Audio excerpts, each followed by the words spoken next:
Ecclesiastes 2:22-26.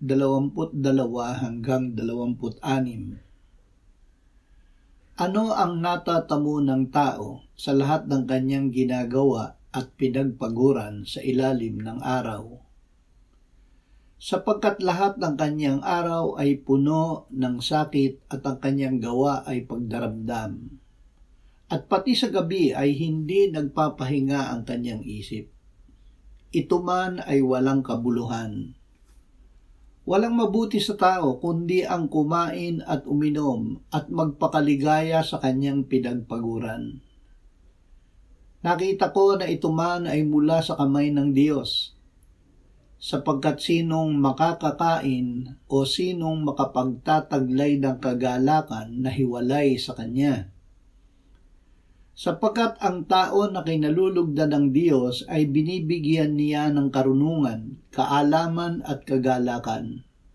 Ngunit sa makasalanan ay ibinibigay niya ang gawain ng pagtitipon at pagbubunton upang maibigay sa kanya na kinalulugdan ng Diyos.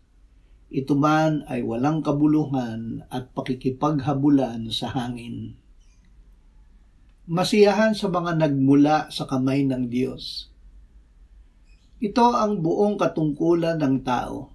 Matakot ka sa Diyos at sundin mo ang kanyang mga utos. Ang takot sa Diyos ay pananampalataya, pag-asa, pag-ibig, pagsamba at paggalang sa Kanya. Ang pag-ibig sa Diyos ay pagtupad sa kanyang mga utos.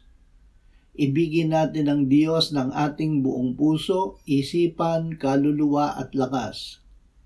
Huwag nating ibigin ang salapi o anumang bagay na ating pinagpaguran. Masiyahan na tayo kung ano mayroon tayo.